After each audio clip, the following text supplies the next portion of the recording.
प्रियात्मन सप्रेम जय जीव। आदि मुनीश्वर जोगेश्वर परम पूज्य सत्य सम्राट सदगुरुदेव सिमनी जी का वचनामृत से एक बूंद।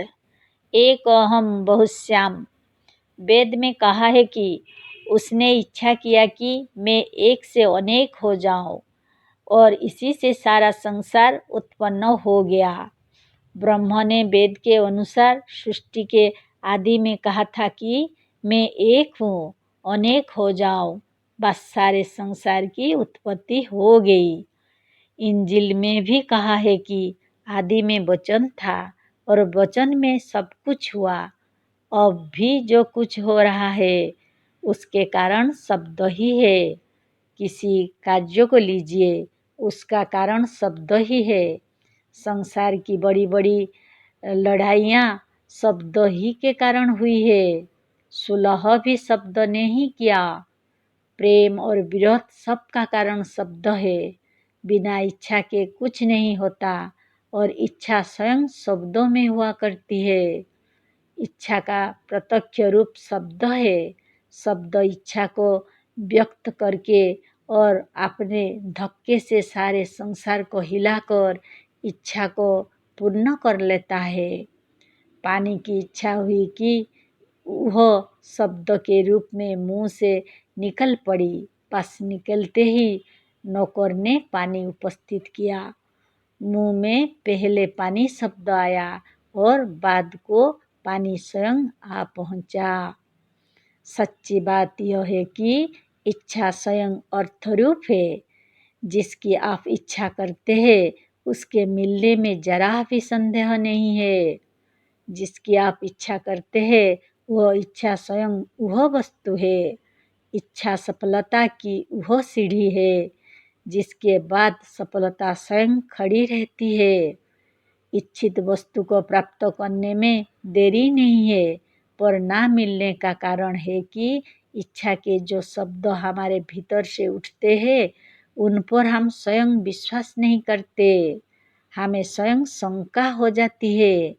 हम इच्छा करते ही कह देते हैं कि इसका मिलना कठिन है, यह मिलेगा नहीं। हमारे अविश्वास के शब्द इच्छा के शब्दों की हत्या कर डालते हैं।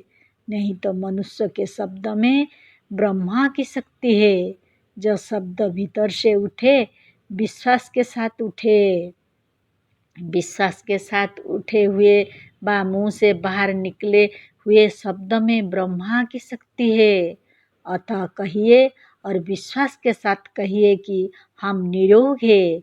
आप निरोग हो जाओगे। कहिए कि हम अमर हैं, मृत्यु आपके वश में हो जाएगी। विश्वास के साथ कहिए कि हमें वह वस्तु अवश्य प्राप्त होगी। उसके मिलने से देरी ना लगेगी। चाहे देरी भी लगे पर मिलेगी अवश्य। आप अपना भाग्य, अपना कर्म, अपना संसार, अपनी परिस्थिति और अपने लिए संसार की सारी सामग्री अपने शब्दों और अपनी आज्ञाओं से बुला सकते हैं। आपको जिस समय अपने शब्द की शक्ति का पता लगेगा उस समय आप विधाता और ईश्वर का मुंह नहीं ताकेंगे। ईश्वर आपके भीतर है। आप स्वयं ईश्वर है। आपकी आज्ञा, आपके शब्द ईश्वर की आज्ञा और ईश्वर के शब्द है। आप विश्वास के साथ आज्ञा दीजिए, वह अवश्य हो जाएगा। बोले हुए शब्द से संसार के परमाणुओं में जो धक्का लगता है और इसी से जो लहर उत्पन्न होती है वह तब तक शांत नहीं हो सकती जब तक कि वह अंत तक जाकर पूरी ना हो जाए। पर हमारा अविश्वास इसका बहुत बड़ा विरोधी और नाशक है। हमारे शब्दों से जो लहर उत्पन्न होती है वह विराट रूप ईश्वर की आत्मा को कांपा देती है। वह निरर्थक नहीं हो सकता। जय जीव।